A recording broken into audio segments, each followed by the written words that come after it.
นิจจังทุกสิ่งไม่ยั่งยืนจีรังย่อมผุพังตามกาลเวลาจะฝืนให้ยั่งยืนจนสิ้นโลกาอย่าได้หวังดังปรารถนาองค์พระพุทธาท่านตรัสสอนไว้เกิดแล้วคงไม่แคล้วต้องชราแก่อาคราวแก่สมปัญญาทั่วภารามีถมไปเจ็บทุกข์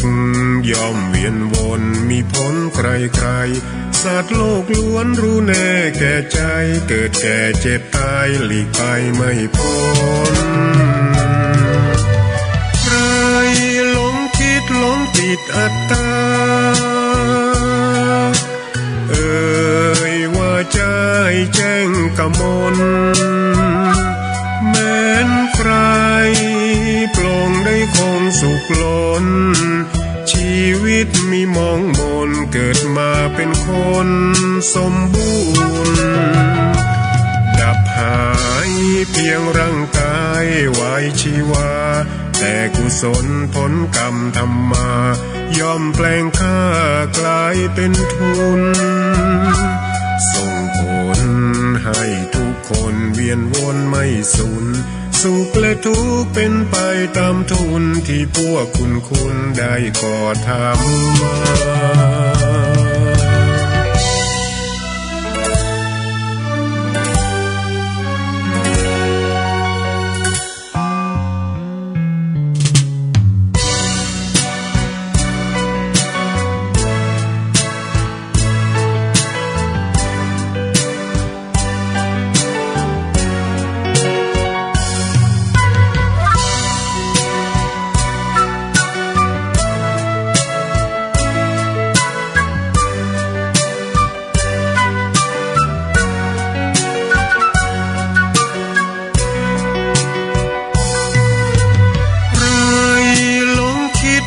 ติดอัตตาว่าใจแจ้งกมลแม้นใครปลงได้คงสุขล้นชีวิตมีมองมนเกิดมาเป็นคนสมบูรณ์ดับหายเพียงร่างกายไว้ชีวาแต่กุศลผลกรรมทำมาย่อมแปลงค่ากลายเป็นทุนส่งผล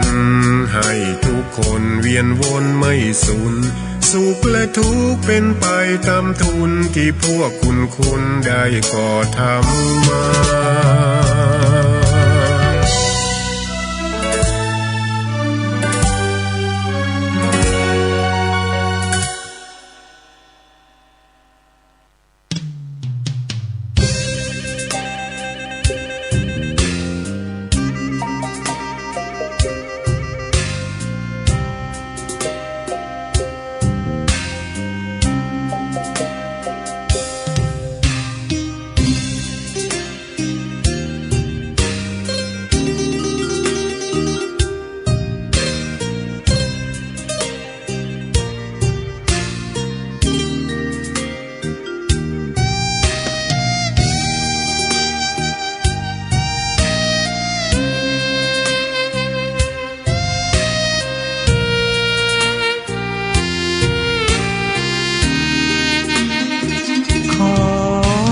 ตำนา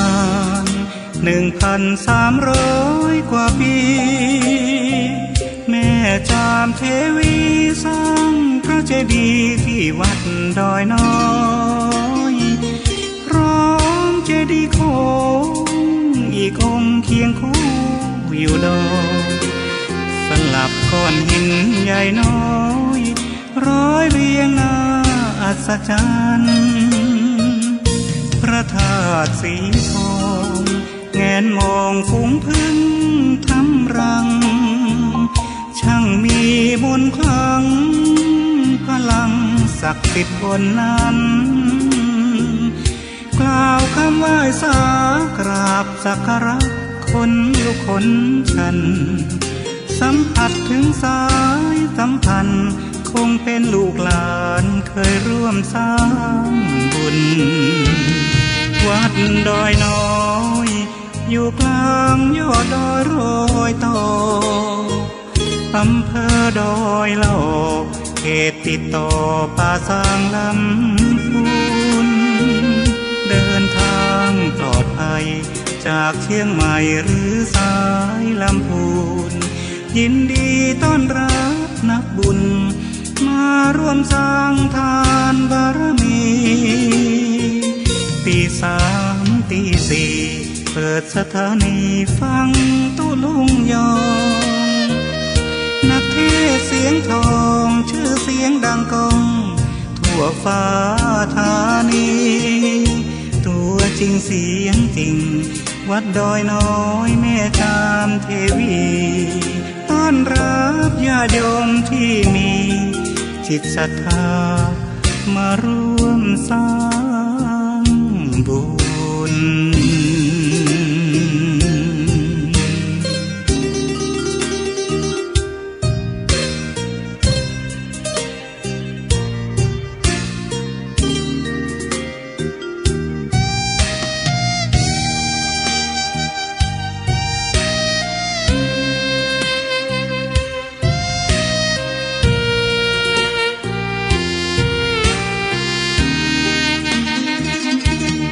วัดดอยน้อยอยู่กลางยอดดอยโรยต่ออำเภอดอยเหล่าเขตติดต่อป่าสางลำพูนเดินทางปลอดภัย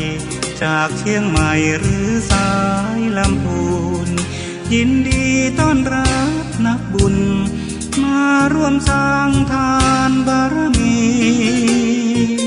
ตี3 ตี 4เปิดสถานีฟังตุลุงยองนักเทศเสียงทองชื่อเสียงดังก้องทั่วฟ้าธานีตัวจริงเสียงจริงวัดดอยน้อยแม่จามเทวีต้อนรับญาติโยมที่มีจิตศรัทธามาร่วมสร้างบุญ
อันอ้อยตาล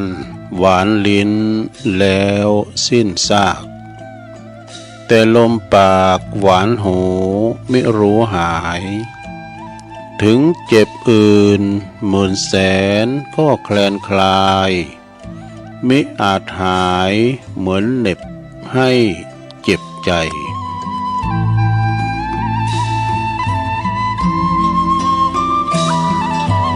ตื่นเจ้าขึ้นมาก็ยิ้มแย้มแจ่มใสทุกโศกโลกภัยหายไปหมดสิ่งก็ขอความนอบน้อมแด่พระรัตนตรัยอันมีพระพุทธพระธรรมพระสงฆ์เป็นสรณะติปึงกราบแนบไต่ไหวสาถวายความเคารพมายังครูบาอาจารย์พระมหาเถรานุเถระท่านเจ้าคณะพระสังฆาธิการ พระภิกษุสามเณรเจ้าจุโตนจุองค์กุวัดวาอารามพร้อมตึงสำนักติภักสงฆ์ตยก็ขอเจริญปอนเจริญชัยเจริญสุขมายังบรรดาปอออกแม่ออกศรัทธาตันสาธุชนนักศีลนักบุญคุณดีทั้งหลายบ่ว่าจะปินปอหลงแม่หลงปอลุงแม่ป่าตั้งปีป่าหน้าเอาอาศรัทธาตินจ้องห้องวัดเท่าแก่หนุ่มกำใจยิงต่างหลายตื่นจืนขึ้นมาแล้วก็มาเปิดวิทยุฟังรายการสัพเพเหระปกิณกะขอนลุงไก่แจ้งรายการเสียงธรรมแสงทองรายการเสียงธรรมแสงทองนี่ก็รับผิดชอบบริหารเวลาดำเนินรายการโดยต้นตัวแห่งอาตมาภาพเก่ากระผมตุลุงนันชัยวัฒนาคเสโนแห่งวัดพระธาตุดอยน้อยตำบลดอยหล่ออำเภอดอยหล่อจังหวัดเชียงใหม่มาปบมาปากันในยามค่ำคืนเปิ้นรับเปิ้นนอนกันพักผ่อนสายตาพักผ่อนกายาเกมบ่าเกมแหงทำการทำงานในวันรุ่งขึ้นตอนต่อไปแต่บางคนตื่นมาแล้วก่อนนอนบัลลับนะสวอย่างเฮานี่ตื่นมาแล้วมานอนบัลลับก็มาฟังรายการตุลุง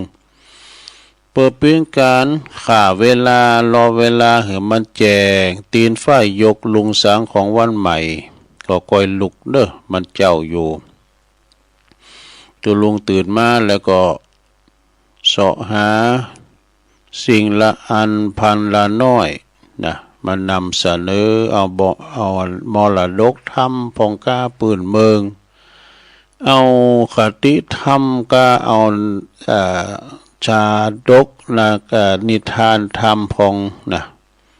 ก็จะสรรหาสิ่งที่ดีๆนะเป็นมังกรเป็นมงคลนำเสนอศรัทธาได้ฟังกันเป็นข้อคิดสะกิดเตือนอกเตือนใจกันไปศรัทธาญาติโยมการฟังนำฟังธรรมฟังเทศฟังธรรมนี่มันถึงบ่ฮู้ตึกเขาฟังของเปิ้นอย่างตุลุงเคยฟังเปิ้นฟังไปก็โมนไปติ๊กนี่เขาฟังมันจุ่มอกจุ่มใจศรัทธาญาติโยมบ่ว่าพระคุณเจ้าหรือว่าท่านพระครูท่านมหาตัวลุงตัวหน้าเปิ้นเทศธรรมเรื่องนั้นเรื่องนี้มาแต่เฮามาฟังก็มันโมนฟังอย่างก็ถึงมาโมนเตาฟังนำฟังธรรมเนาะ สูสังละพเตปัญญาฟังโดยดีก็ยอมจะเกิดปัญญาเนาะปัญญาเกิดจากการฟังนะพอการฟังเฮาไปที่ไหนก็ตามเลยนะเป็นคนบาทเป็นฆราวาสญาติโยมก็ตามเฮาไปฟังเปิ้นอบรมกาเปิ้นเปิ้นจาโหนากำสังเอนาเปิ้นมาเรื่องเกษตรเนี่ยก็ตามแต่เฮาเก็บความรู้ของเปิ้นมาปฏิบัติน่ะก็จะได้ประโยชน์เกิดผลมาฟังบนฟังหูซ้ายออกหูขวาเอามาลองพอยนะเปิ้นปลูกอันนั้นเปิ้นใส่อันนั้นยาอันนั้นปุ๋ยอันนั้นเฮาฟังเปิ้นนี่มันก็ได้ประโยชน์นะศรัทธาญาติโยมทั้งหลายเนาะฉะนั้นก็การฟังนำฟังธรรมนี่ก็เหมือนกันมันก็จะมีอยู่สองอย่างบาปกับบุญบุญกับกรรมอย่างต่างๆเนี่ยมันก็จะมีอันศรัทธานะเอามาเป็นข้อคิด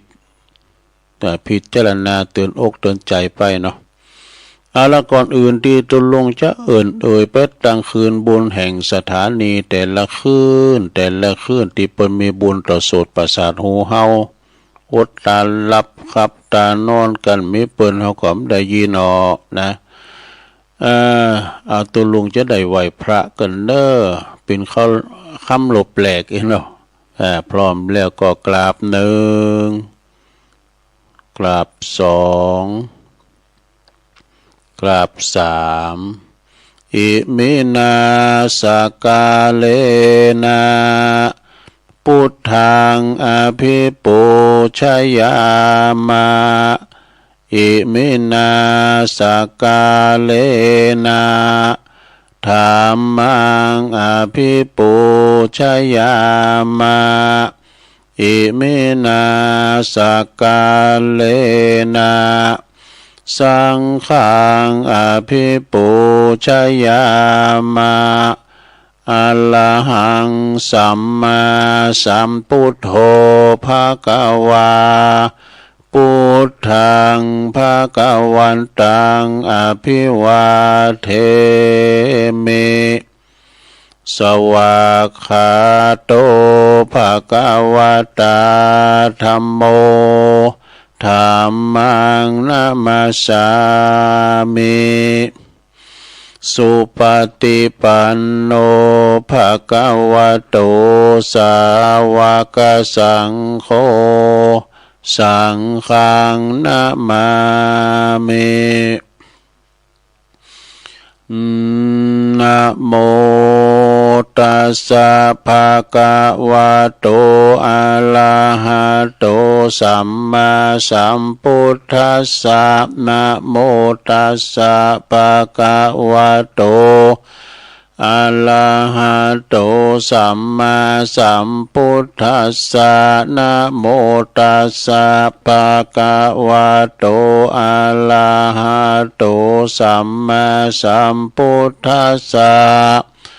อิติปิโสภะคะวะอะระหังสัมมาสัมพุทโธวิจาจารณะสัมปันโนสุขโตโลกวิโตอนุตตโลปุริสตัมมัสสาลติสัทธาเทวมนุสสานังพุทโธภะคะวะติสวากขาโตภะคะวะตาธัมโมสันติติโกอากาลิโกเอหิปัสสิโกโอปันนายิโกปัจจตังเวติตาโปวินโยเหติสุปฏิปันโนภะคะวะโตสาวกสังโฆอุจุปฏิปันโนภะคะวะโตสาวกสังโฆญายะปฏิปันโนภะคะวะโตสาวกสังโฆสามิจิปฏิปันโนภะคะวะโตสาวกสังโฆญาติตังจัตตาลิปุริสายุคานิอัฏฐปุริสาปุคลาเอสาภะคะวะโตสาวกสังโฆอะหุนายโยปะหุนายโยตะขินายโยอัญจลิกาลานิโยอนุตตลังปุญญาเขตังโลกัสสาติจายันโตโพธิยามุเลสกายานังนันทิวัตโนเอวังตวังวิจัยโยโหหิจัยยสุจัยยมังคะเลอัปปลาจิตตปันลังเกสีเสปทาวิปุคาเลอภิเสเกสัพพพุทธานังอากัปปะโตปโมทติสุนักกตังสุมังคลังสุปปะตังสุโหติตังสุขันโนสุโมโหโตจะสุยิทังพรัมมาจาลิสุปะทักขินังกายกัมมังวาจากัมมังปัทถขีนังปัทถขีนังมโนกัมมังอปนิทิเตปัทถขีนาปัทถขีนานิกัตตวนะละพันตัตเถปัทถขีเน ส สัพพิติโยวิวัจจันตุสัพพะโลกโควินาศตุมาเตภวัตวันตัลลายโยสุขิติงกายโยโกภวะอภิวาทนาสิลิสานิจังวุตตาปัจจายโนจัตตาโลธรรมาวัฏันติอายุวันโนสุขังปะลังเอาละน้อศรัทธาญาติโยมต่างหลายตุลุงก็ปิ้นเก้าปิ้นโหนำสวดมนต์ไปปิ้นตีเรียบร้อยก็ขอคุณพระติตาไหลรัตนะผ่านแผ่วพระแก้วเจ้าตั้งสามประการจงดลบันดาลมาปกป้องคุ้มครองรักษาวัดวาอารามคงแก้วตั้งสามมาปกป้องรักษาดูแลครูบาอาจารย์พระสงฆ์องค์สามบัณฑิตเจ้าเปิ้นอยู่กับวัดกับว่าแต่มาปิ้นโตทุ่งโตแทนละหอละเฮินปวลาจากหอจากเฮินมาสู่ล่มผ้ากาสาวาพัดตึงพระตึงเนนก็ดีก็มาอยู่ก้ำจูปูจาศาสนาสืบทอดศาสนาขององค์พระสัมมาสัมพุทธเจ้าเป็นก้าวเป็นการปกสั่งห่างแป้งคุดน้ำบ่อก่อกำแป้งนำศรัทธาเข้าวัดเข้าว่าปันศีลปันปอนเนาะธรรมะอันปิ้นขอคิดกาเนี่มาเก่าสมโภชนิยกาถากลางวาสาก็เตดนำเตดธรรมศรัทธาได้ฟังกันนวันพระวันศีลนี่นะศรัทธาญาติโยมทั้งหลายฉะนั้นจะเป็นละวัดละวาเนอะมีความสัมพันธ์ทำไมตรีกันวัดวาอารามบัดเดี๋ยวนี้ผมเจ้าจะมีตุเจ้านักหลายมีนิดหน่อยเท่านั้นเองศรัทธาเวลาว่ามีเลิงคนละหานินทาอานันอันนี้ตุเจ้าเฮากาเนนเฮากามันบ่าให้บ่าแห้งลำไปก็เอานุเล่าอนุโลมกันไปศรัทธาญาติโยมประสงค์องค์เจ้านี่เวลาว่าการออกสื่อออกเฟซให้แล้วนี่อยู่บัดใดนะเพราะบ้างเด้อศรัทธาญาติโยมจะเหมือนศรัทธาศรัทธานี่เปิ้นยังอยู่กันได้อยู่นะพอหน่วยงานอื่นเนาะบ่เบิดทหารตำรวจค้ำสังการหยังก็ตามเด้อเปิ้นเอากันไว้ดอกอันนี้เด้อพระเนรเปิ้นผิดพลาดหน่อยไปซ้ำไปเติมเปิ้นบ่ใจอย่างนั้นเนาะศรัทธาเนาะหันหน้าดูแลก็ตักเตือนคันใดก็ลูกเจ้าบ้านนั่นแหละนะมาอยู่กับวัดกับว่าเดี๋ยวมันเข้มศรัทธาก็เวลา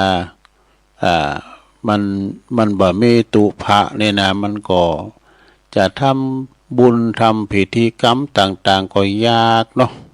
ไปเสาะหานิมนต์ที่อื่นมาเพิ่มเติมเนาะจะได้ก็ตามกับฝากฟังไว้เด้อ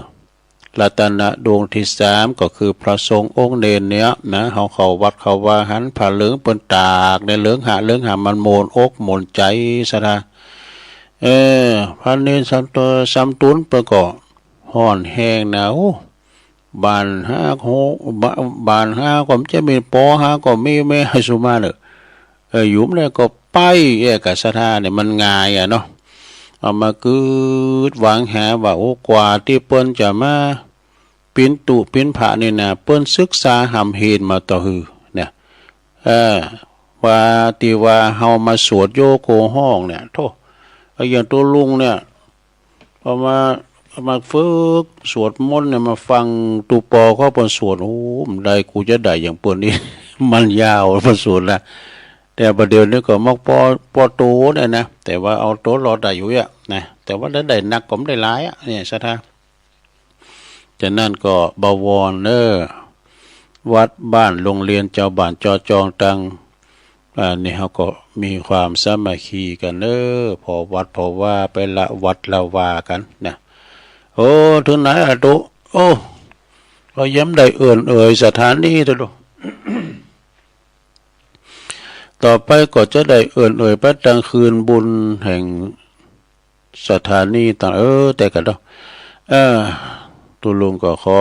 อนุโมทนาเนาะพอหลวงแม่หลวงเขาก็ขอให้มีสุขภาพพลานามัยสมบูรณ์แข็งแรงแล้วก็ปิ่นล่มโพ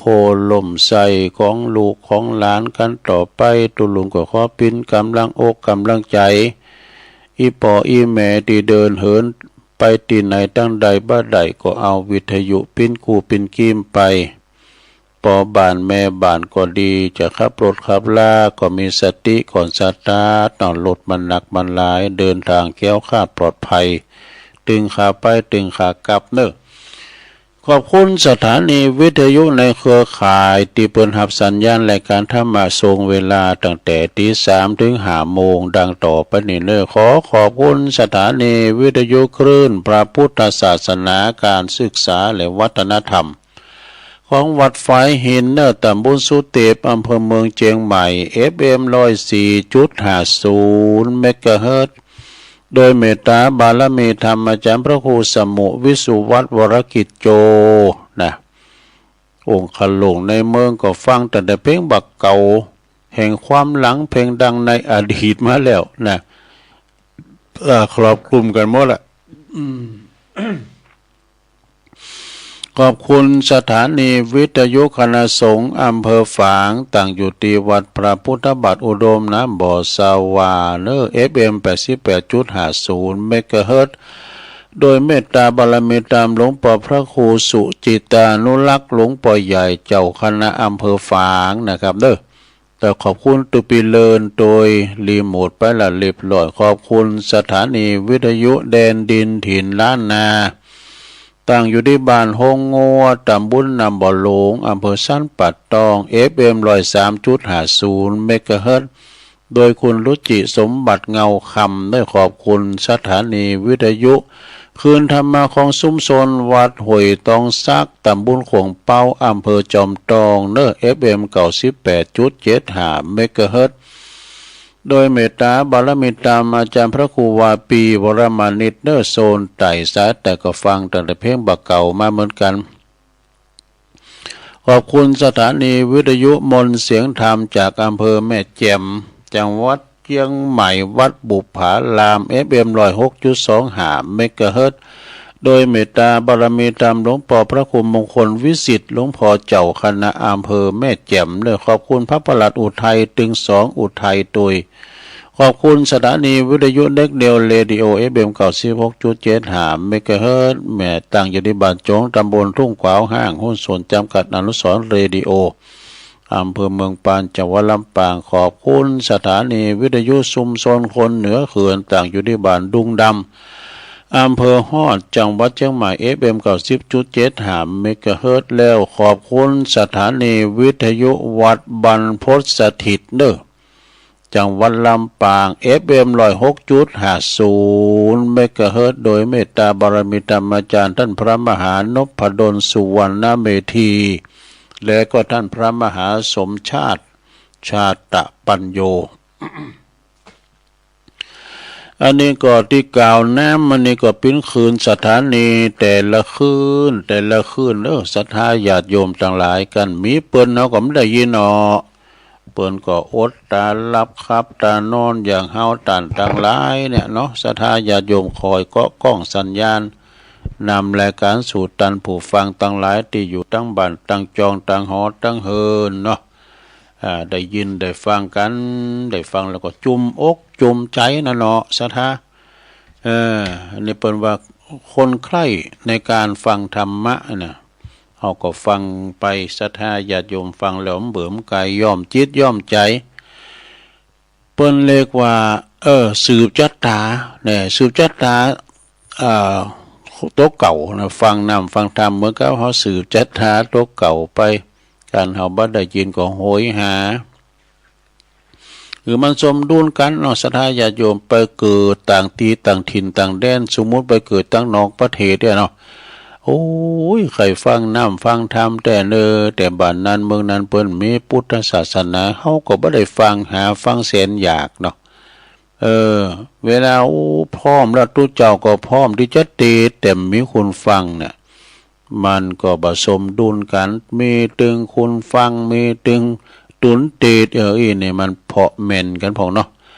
แล้วก็ฟังไปเปิ้นโหมก็ฟังเปิ้นโหมก็เป็นช้างก็รับไหลกันไปก่อนนะอันนี้เป็นอย่างอีเนาะวันนี้มาปักกันก็ตรงกับวันนี้เป็นวันศุกร์เด้อศุกร์เอาเหล่าเสาเอาหน่วยศุกร์ของวันที่21เดือนสิงหาคมพุทธศักราช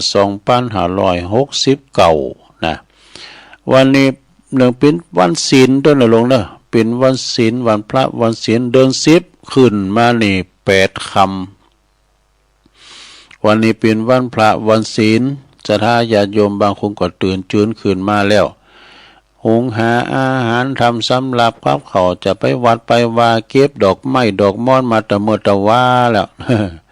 จะไปวัดไปวายนะก็ดีละเนาะวันนี้ก็กำเดียวชั่วโมงที่2ตุลุงจะเอามรดกธรรมมาเตสาถโวนะศรัทธามันเพาะมันเปิงกับวันพระวันศีลวันพระวันศีลน่ะฟุ้นอ่อยซีให้หน่อยนึงนี่นะมันปึงกับกลางวัดสาเนาะกลางวัดสาเป็นขุนมุ่งนะกมใจแต่ว่า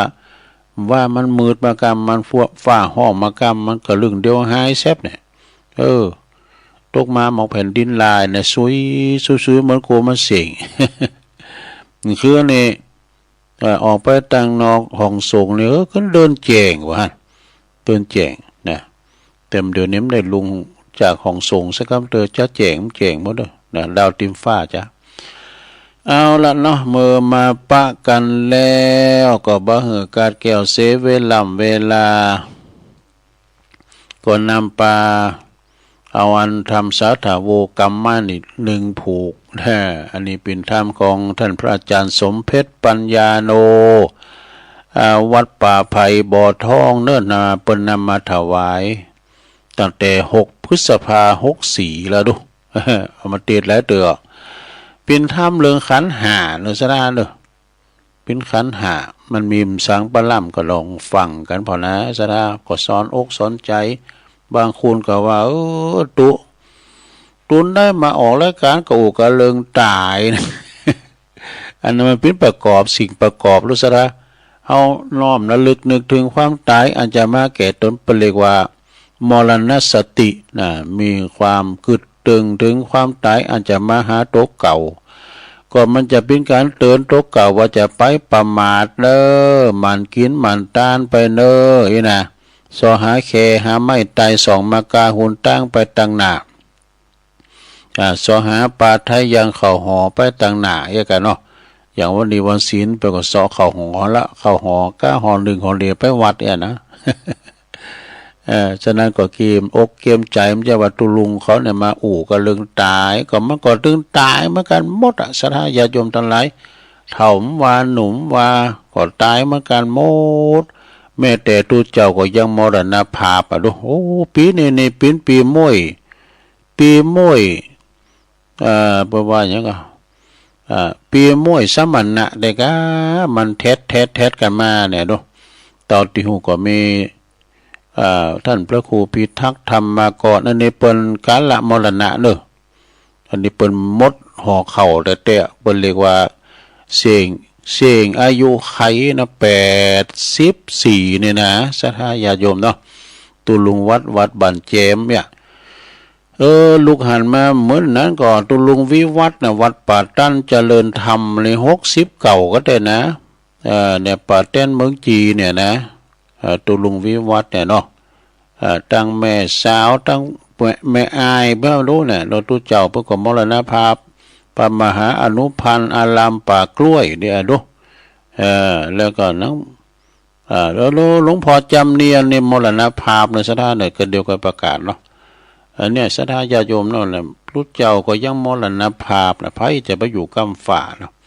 ฉะนั้นก็จะไปประมาทเนอปีนี้หูซึกว่าพระคุณเจ้าพระทรงองค์เนนมรณภาพกันเนี่ยเขาก็เป็นที่ผ่านเหมือนกันนะเนาะพยายามมักจุลาดนี่เนาะ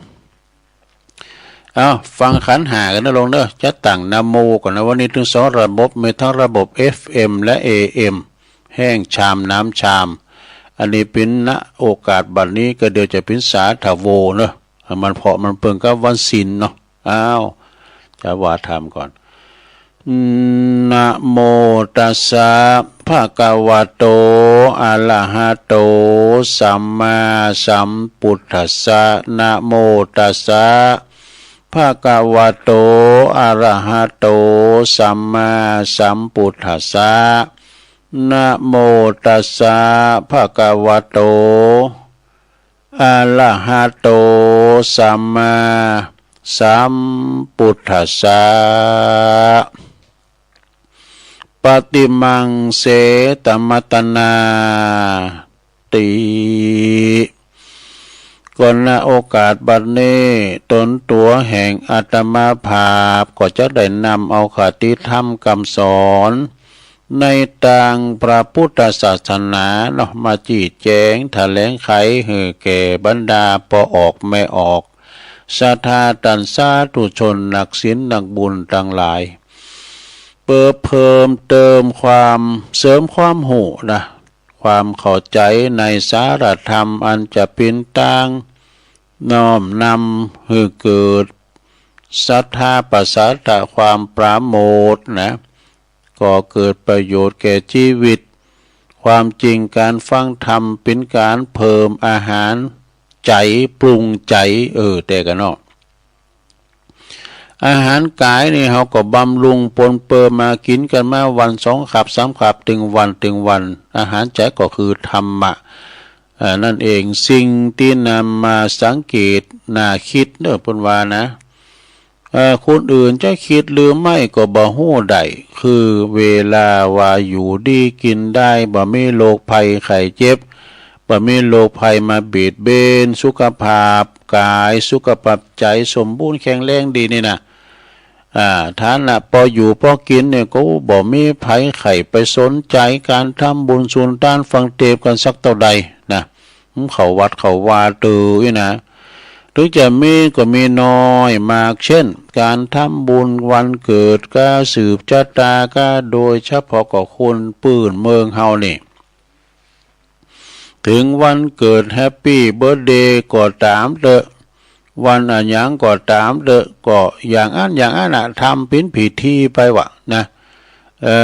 แม่ตีสุดในปัจจุบันนี่นะในวัดวันศีลวันผ่านี่เพราะบ่มีคุณเขาวัดเขาว่าฟังเทศฟังธรรมอยู่แล้วนะบ่กึดก่อนนะกึดแต่ว่าคนในยุคปัจจุบันนี่นิยมกันไปฟังเทศในงานศพกานี่ไปฟังเทศฟังธรรมในงานศพกันปิ้นจำนวนมากหนักหลายเพราะว่าบ้านใดเปิ้นมีงานข่าวดำงานศพนะก็เก็บศพไว้ทำบุญไว้3 วัน7 วันก็มีก็เพิ่นก็จะมีการเทศถึง3 วัน7 วันนะทุกคืนก็จะมีสวดอภิธรรมมีเทศนำเทศธรรมถ้ามีศพหลายบ้านมันตรงกันเลยเนาะบางครั้งในพระสงฆ์ก็จะหับนิมนต์2 แห่ง2 ตีเรียกว่าเวรกันตอนเจ้านี่ไปบันนั้นก่อนปันเรียกเขาก็มาพี่เองนะก็เพราะว่าแต่ละวัดแต่ละวาเนี่ยพระสงฆ์แล้วก็มีบัตรใจหนักและมีจำนวนหน่อยก็ต้องไปนิมนต์วัดอื่นมาประกอบพิธีรวมกันเนี่ยนะชนบทบ้านเฮาเนี่ยเวลาว่ามีงานตู้เจ้าก็หายากลำบากยิ่งว่าศรัทธานี่ติดอกติดใจเนาะสังเตองค์เตศเปิ้นเตศโมนี่นะเปิ้นมีสำเนียงเสียงเพราะของตู้เจ้าตุนนั้นเนาะเปิ้นเตศโมนี่นะตันก็เตศแบบลูกทุ่งมีกาบเก้ากาบปลายมีคำกงคำกรย่อมจิตย่อมใจศรัทธาบ่สมควรตู้เจ้าตุนนั้นนี่ก็บ่ได้พักกันแล้วเด้อออกกูคืนถึงวันติดคิวยาวเหมือนกับนักร้องลูกทุ่งฉันได้ฉะนั้นวันนั้นไปหาวันนั้นไปไหนนะคิวยาวเลยวะอย่างที่อู๋มจางอย่างตุลุงเขาเนี่ยก็ได้ไปไหนแล้วก็เป็นความจริงคนรุ่นใหม่เขาก็จะพอใจเพียงเป็นพิธีต่ออ่านอีด สาระแก่นสารก็บ่จำเป็นที่จะต้องนึกถึงหมากหนักเอาโมนเพาะเหมาะใจบ่ได้เคิมในอารมณ์ก็เต็มใจแล้วนะและเจ้าปุตส่วนมาก็ยังเข้าใจว่าตู้เจ้าเตดตู้เจ้าสวดนั่นนะเปิ้นมาเตดมาสวดนั้นก็คือคุณตายผีตายฟังนี่ว่าดูเตดให้ผีตายฟังน่ะถ้าเปิ้นยกมือว่าเฮ้ยสู้ไปไหวเฮ้อน่ะสู้ใครตายกัน ไปว่าไปเกิดไปเกิงบ่เตดให้ผีตายว่าบ่จะคือคุณตายฟังนะจะหันแต่ว่างานศพของคุณจะมาหนักมาหลายเป็นพิเศษแต่บ่ใจมากเป็นพิเศษในการฟังธรรมหรอกนะมาโดยความมาอูจาปาศัยสนทนาสนเสเฮฮากันไปนะ บางพองก็กินไปพองสนเสเฮฮากันไปนะว่าใครสนใจในพิธีเปิกนอกไอ้วะจึงเป็นพิธีเปิกนอกบอกบัดถึงในแตะนะเป็นว่าปลอกไม่ถึงในแตะบ่ใจเน้อแก่นแตะการไปงานข่าวด้ามงานศพก็ตามตัวเนาะเพราะว่าน้อมนำเอาธรรมะที่ประสงค์ที่ตุนที่ประมาเตนั่นแหละเอามาพินิจพิจารณาว่าคุณเฮาเกิดมาแล้วทุกคนนี่ก็จะต้องตกอยู่ในสภาวะอย่างนี้เหมือนกันหมดบ่ว่าจะเป็นคุณอยากดีมีจนก็ตามก็จะต้องปัดพรากจากกันไปจากของหาของสอบใจก็ยอมหมองเหงาเศร้าโศกนะก็บอกว่าบ่มีวิธีอันอย่างนั้นใดที่จะให้หายคลายทุกข์ที่เฮานับถือพระพุทธศาสนานี่เฮาก็จะไปอาราธนาตุเจ้ามาเป็นองค์เตศมาสวดมนต์มาสวดอภิธรรมจุดประสงค์แล้วก็เปิดจะฮู้ความจริงในชีวิตเอาธรรมะมาเป็นหลักใจจะได้เข้าใจเหตุผลของความจริงว่าเกิดแก่เจ็บตายเป็นของธรรมดาเด้อมีเกิดขึ้นในเบื้องต้นมีความแปรปรวนในท่ามกลางแล้วก็มีความแตกสลายไปในที่สุดนะแม้ว่าจะยุดนะเพราะว่าแม่จะยุดคิดพิจารณาตัวเองเราต้องคิดพิจารณาตัวเองจะบ่ได้ลืมโตจะบ่ได้ลืมโตมัวเมาประมาทขาดสติเด้อรีบสร้างคุณงามความดีบำเพ็ญบุญบำเพ็ญกุศลเมื่อตัวตนยังมีอินทรีย์ชีวิตจิตใจอยู่นะทำไปศรัทธาก็จะเพราะว่าจะบ่ได้ตายอย่างบ่ได้ตายไปอย่างคุณงามความดีบ่ได้ตายจากคุณงามความดีนะดังบาลีเปิ้นตรัสรับรองไว้ว่าอปมัตตานะมียันตินะคนไม่ประมาทไม่มีวันตายแน่ดังนี้ก็ชีวิตของคุณเฮาเนี่ยมันเหมือนกับสายทาราเนี่ยสายน้ำย่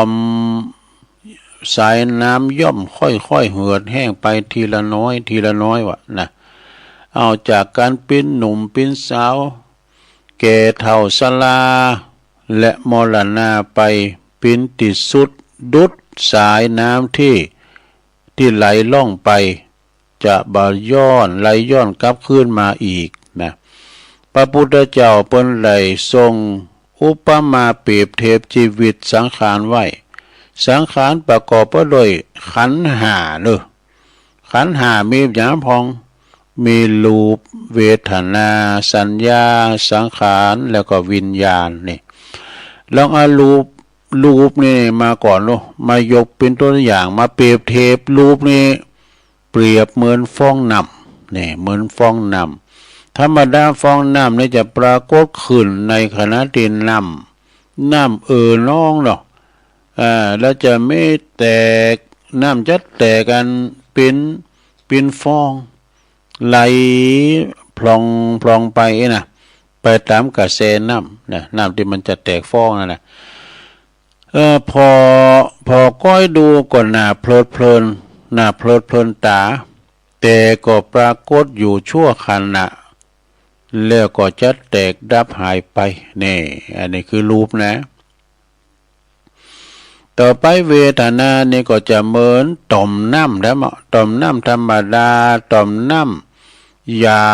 ดลุ่งลงมาจากฝากฝ่าหรือว่าน้ำข้างตอนเมื่อค่ำเมื่อคืนก็ตามหรือว่าฝนตกแล้วใหม่ๆนะน้ำมันก็จะต่อมน้ำมันก็จะยดข้างอยู่ใบไม้ใบหญ้ามันต้องแสงแดดนี่ระยิบระยับปิ้นตีงามว่ะนะเหมือนประกายเพชรหน้าพรหน้าชมแต่บ่เหมือนบ่นั้นเท่าใดปอถูกลุ่มกาแสงแดดกามันก็แตกดับเหิดแห่งไปเนี่ยเป็นธรรมดาเรียกว่าเวทนาว่ะต่อไปสัญญาเนี่ยหรอสัญญาก็เหมือนพยับแดดแล้วเนี่ยพยับแดดนั้นมันเป็นอันเพียงเงาลางวับแวมเนี่ยเหมือนภาพลวงตาบอกคงทีแล้วก็เลือนหายไปนี่ก็คือสัญญานะต่อไปเป็นสังขารเนาะสังขารนี่เป็นก็เปรียบเหมือนต้นกล้วยนะต้นกล้วยต้นโยกนี่นะธรรมดาต้นกล้วยนี่ก็เป็นลำต้นหุ้มด้วยกาบเนื้ออ่อนบ่มีแก่นในแข็งแรงนะคงตีบ่ได้อยู่บ่ได้เมินนะถูกลมพายุกานี่มาพัดนิดหน่อยก็โค่นลุ่มไปละเนระนาดไปนี่อันนี้เรียกว่าสังขารเหมือนกับต้นกล้วยต้นหยวกนะต่อไปวิญญาณนี่เราเหมือนอย่างเหมือนมายาวิญญาณนี่เสมือนมายาเป็นสิ่งตีทำหือปลาปลื้มลืมตัวมองบ่หันความจริงความเปลี่ยนแปลงในชีวิตเป็นเพียงมายาลวงหลอกเท่านั้นเองผ่านมาต่างอายตนะปลายนอกปลายในเช่นตาหูจมูกลิ้นกายและใจทำให้เกิดความยินดียินหายเบื่อหน่ายหรือว่าเฉยสลับกับเปลี่ยนอยู่ตลอดเวลาบ่อยู่คงตีรูปประกอบไปด้วยโครงร่างกระดูกรูปพอนี่นะโครงร่างกระดูกมีเนื้อหนังสินเอ็นมันลัดตึงอยู่ไว้ปรากฏปิ้นรูปใหญ่พองน้อยพองสูงพองเต็มพองเนี่ยดำพองขาวพองสวยงามพองบ่สวยงามพองขี้ริ้วขี้เหร่ไปพองทุกอย่างก็ตกอยู่ในความไม่มั่นคงถาวรนี่เป็นอยู่เพียงโซคั่งโซคราวมันก็สำรุดสุดโทรมไปแตกสลายไปเนี่ยเวทนาการเสวยอารมณ์ที่ผ่านมาต่างตาหูจมูกลิ้นกายและก็ใจสุขพองทุกข์พองนะพอใจพองบ่พอใจพองหักพองเกลียดพองจังพองบ่จีรังยังยืนปรากฏเกิดขึ้นชั่วขณะแต่ละนาทีแต่ละชั่วโมงก็เดี๋ยวก็สุขเดี๋ยวก็ทุกข์นี่อันนี้ก็คือเนี่ยนะสัญญาเราสัญญานั่นก็คือเป็นการที่ว่าความจำได้หมายรู้จำได้หมายหู้ยามหนุ่มแน่นนี่นะการศึกษาเราเรียนท่องจำบนท่องบนจำอย่างนี้ก็จำได้ดีโลดเร็วแล้วก็แม่นยำเนี่ยมันหนุ่มๆนะจะต้องอย่างมันนึงได้เว้ย แต่เพราะว่าเฮายังเข้าสู่วัยชรามาแล้วสมองมันก็เสริมสติมันก็เลอะเลือนความจำมันก็เลือนลอยบ่แน่นอนสังขารนี่มีปัจจัยปรุงแต่งขึ้นมีดินมีน้ำมีลมมีไฟธาตุทั้งสี่นะพยุงรักษาไว้ตีว่าธาตุสี่ดินจำพวกธาตุที่มันแข็งเช่นกระดูกเอ็นเนื้อหนังน้ำเหรอน้ำนี่ก็จำพวกที่ขับถ่ายของโสโครกเหอไข้ก็ดีลุ่มเลยเหรอลุ่มนี่ก็สำหรับหายใจเนาะหายใจเข้าออกนี่นะไฟเหรอไฟนี่ก็สำหรับเผาผลาญบดย่อยอาหารติกืนกินลงไปแล้วก็ยังช่วยให้ร่างกายเขาอบอุ่นด้วยอยู่ได้สบายแต่พอธาตุสี่นี่นะธาตุสี่เนี่ยธาตุใดธาตุหนึ่งมันเสริมคุณภาพไปมันแตกดับไปหรือว่าแตกดับไปหมดนะสังขารร่างกายของเขาก็ทรงอยู่บ่ได้เนอะก็จะต้องแตกดับไปตามธาตุสี่นะวิญญาณความหูซึกนึกคิดหูดีหูชั่วหูบาปหูบุญหูว่าห้อนหูว่าหนาวหูว่าอุ่นหูว่าเย็นหูว่าเจ็บหูว่าปวดสารพัดดีจะหลับรู้ได้นี่นะทั้งของจริงแล้วก็ทั้งของหลอกลวงเกิดอย่างปิ้นนั่นปิ้นนี่นะใครอยากปิ้นอันนั้นปิ้นอันนี้แล้วก็กลับเปลี่ยนบ่อยากปิ้นนั่นบ่อยากปิ้นนี่นะเกิดอย่างใดก็ได้อย่างนี้นะเกิดอย่างใดอย่างนั้นบ่ได้อย่างนี้นะกลับเปลี่ยนใจบ่อยากได้ขึ้นมาอีกแน่คำเดียวขาดได้ก็เดียวก็บ่ขาดได้นะจิตใจมันแปรปรวนมันเป็นมายาชีวิตบ่แน่นอนคงตีบ่แน่นอนบ่คงตีเหมือนคนตอแหลปิ้นป้อนกรรมเดียวก็หักกรรมเดียวเดี๋ยวก็ผ่านไปก็เดียว 2-3 นาทีก็บ่หักแล้วนะเดี๋ยวรักเดี๋ยวลืมในโลกแห่งมายานะมีไข่โหมีร้องไห้เพราะว่ามีหัวเราะมีร้องไห้บีบน้ำตาเอาเองก็มีแกงไข่โหก็มีเอาแกงไข่โหเอาเองก็มีเพราะหลงมายานี่หลงมายาลวงตาเป็นว่าลวงตาล่อใจจึงขาดสติปัญญาไข้ควรพิจารณาโดยถ่องแท้จึงประมาทในชีวิตในวัยหน้าตาการงานเลยนะเพราะว่าวันเวลานาทีชั่วโมงมันผ่านไปโดยเปล่าประโยชน์ลืมแสวงหาติปึงต่างใจก็คือบุญกุศลนั่นน่ะสดาวันคืนมันหมุนเวียนเปลี่ยนไปเคลื่อนคล้ายย้ายตีไปอยู่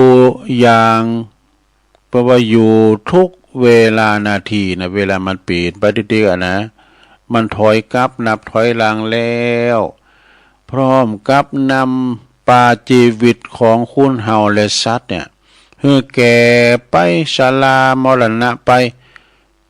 เป็นที่สุดเนอะกาโลคัสติภูตานิสัพพะเนวะสหสตนาเป็นแปลความว่ากาลเวลายอมกลืนกินสัมภสัตกับทั้งตัวมันเองแน่กาลเวลาเปรียบเสมือนผู้รอบสังหารแต่กันนะผู้รอบสังหารว่าเป็นอันธรรมชาติ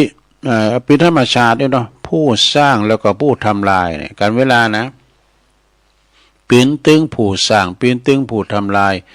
คือความยุติธรรมทุกท่วนหน้าเด้อกาลเวลาเนี่ยนะตั้งแต่อย่าจกถึงเศรษฐีบ่มีคติลำเอียงบ่มีอคติลำเอียงแก่เจ็บตายเหมือนกันหมดศรัทธาญาติโยม นะในกาลเวลาที่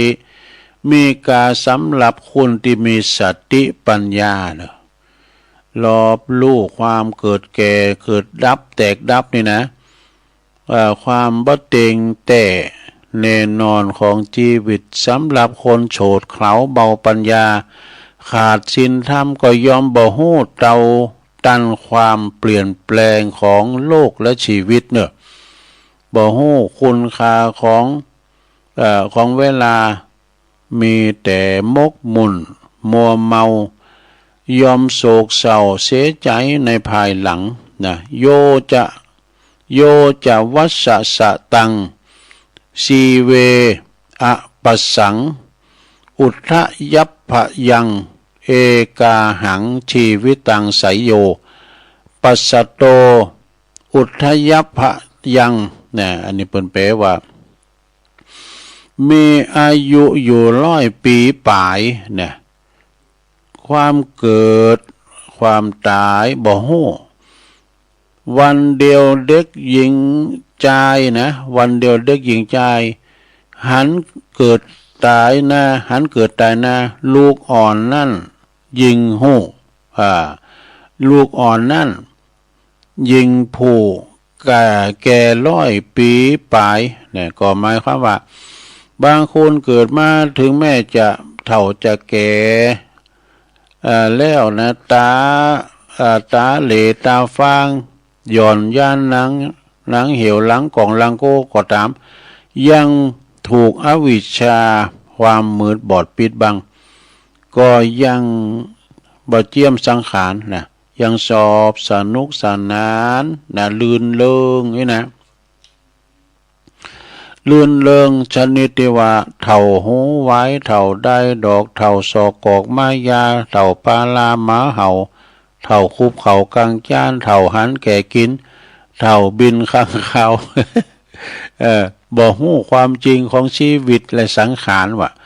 บ่ฮู้กฎแห่งอนิจจังความบ่เตียงหมั่นทุกขังความปิ้นตุกอนัตตาความบ่ใจตัวตนบ่ฮู้จักเข้าวัดฟังเทศน์ฟังธรรมบุญบ่ได้ทำกรรมดีบ่ได้สร้างถึงแม้จะมีอายุยืนยาว100 ปีก็ตามเดี๋ยวก่อนไล่คาวะนะเป็นทุชีวิตนะโมฆะชีวิตที่ศูนย์เปล่าศูนย์โยสู่เด็กละอ่อนเกิดมาวันเดียวก็บ่ได้ดังมีนัยยะแสดงมาเนาะจะจบแล้วนะลุงนะก็ขอศรัทธาสาธุชนทั้งหลายที่ได้สดับรับฟังธรรมเทศนาขออยู่เย็นเป็นสุขอายุมันขวัญยืน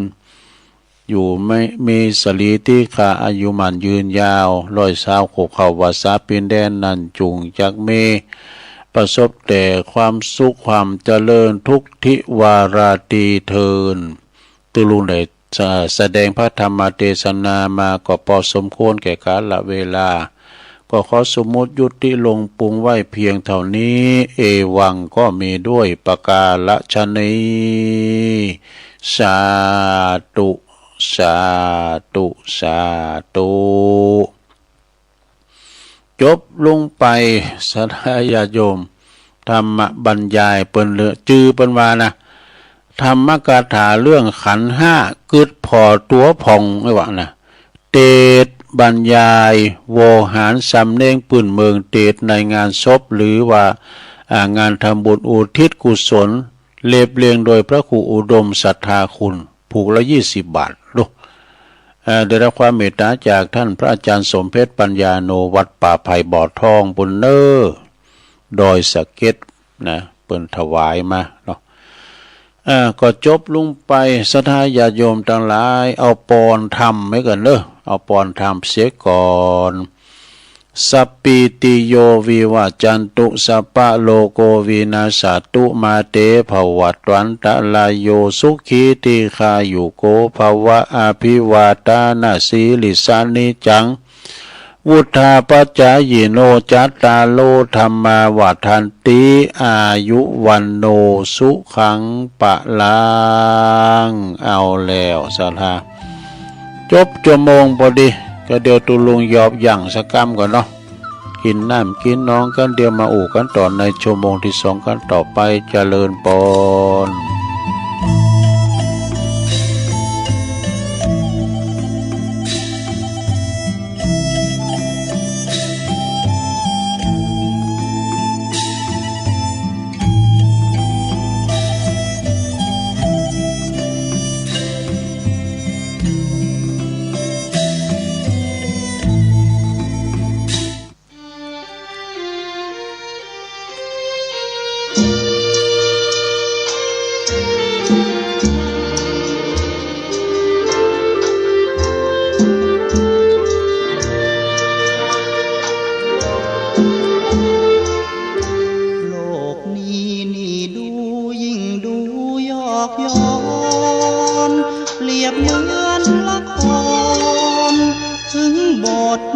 ตอนเรา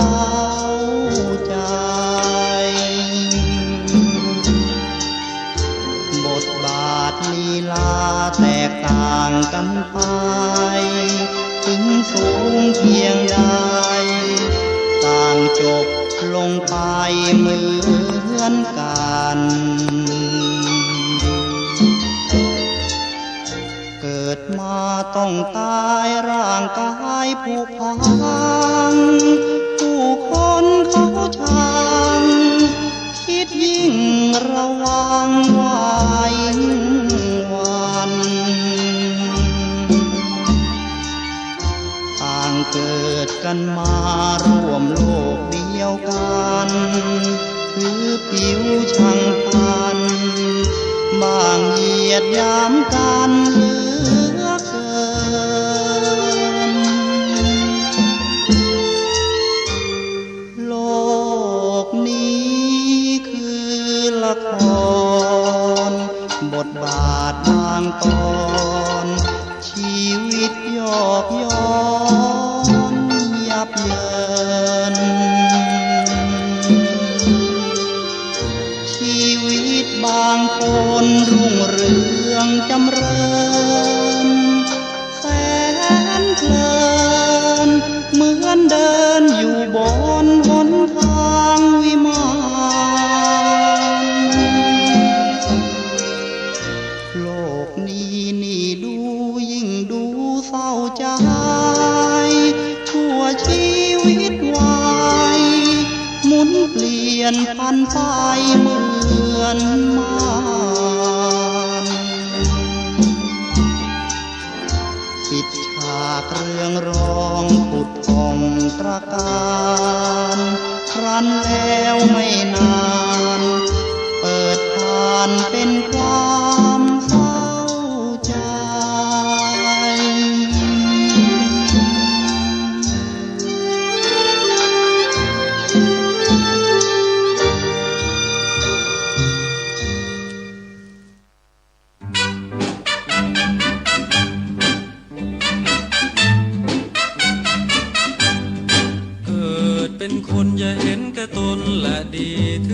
จะมีร่ำรวยสุขสั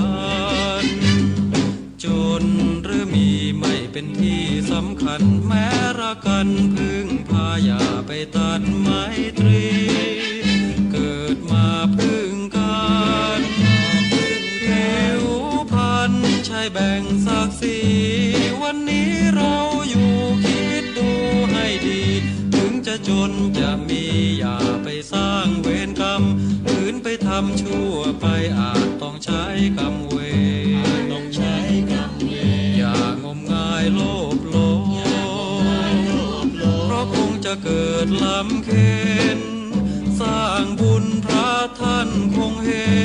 นร่มเย็นพ้นความกังวลถึงวิบัติขาดสนผลบุญนำให้ศีลธรรมมั่นใจไม่ต้องไปกังวลถึงจะมีจะจนเกิดกุศลดลใจ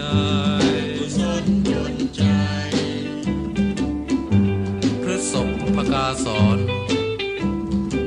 อีกุญชรอันปลดปลงโททนเสน่งคงสำคัญหมายในกายมีนรชาติติวางวาย ายสิ้นทั้งอินทรีย์สถิตทั่วแต่ชั่วดี ประดับไว้ในโลกา เกิดเป็นคนอย่าเห็นแก่ตนและดีถึงจะมีร่ำรวยสุขสันต์จนหรือมีไม่เป็นที่สำคัญแม้รักกันพึ่งพาอย่าไปตัดไมตรี เกิดมาพึ่งกันผิวพันใช่แบ่งศักดิ์ศรีวันนี้เราอยู่คิดดูให้ดีถึงจะจนจะมีอย่าไปสร้างเวรกรรมคืนไปทำชั่วไปอาจต้องใช้กรรมเวรอย่างมงายโลภหลงเพราะคงจะเกิดลำเค็ญสร้างบุญพระท่านคงเห็นร่มเย็นพ้นความกังวลถึงวิบัติขาดสนผลบุญนำให้ศีลธรรมมั่นใจไม่ต้องไปกังวลถึงจะมีจะจนเกิดกุศลดลใจ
เช็ค1 2ดังอยู่วิทยุดักก้าเสียงดักเฮ้ย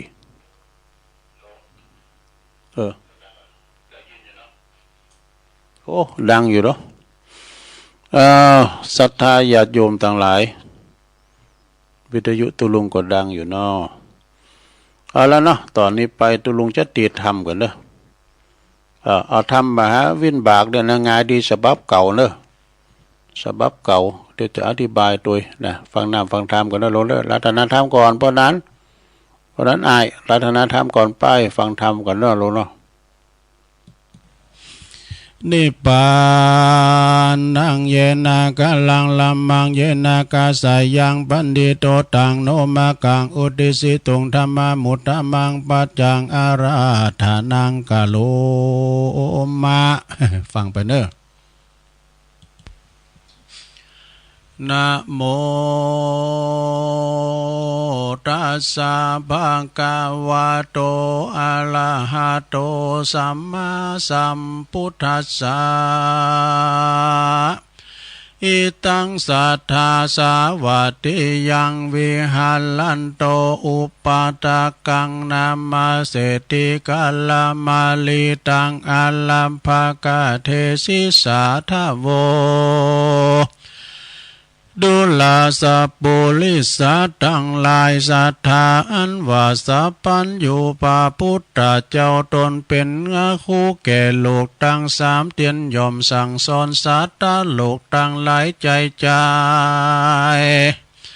พระจึงได้ชื่อว่าสัตตะพระโกสัตติสำล้านอยู่ในเจตวันอารามอันมีติจิมไกเวียงสาวัตถี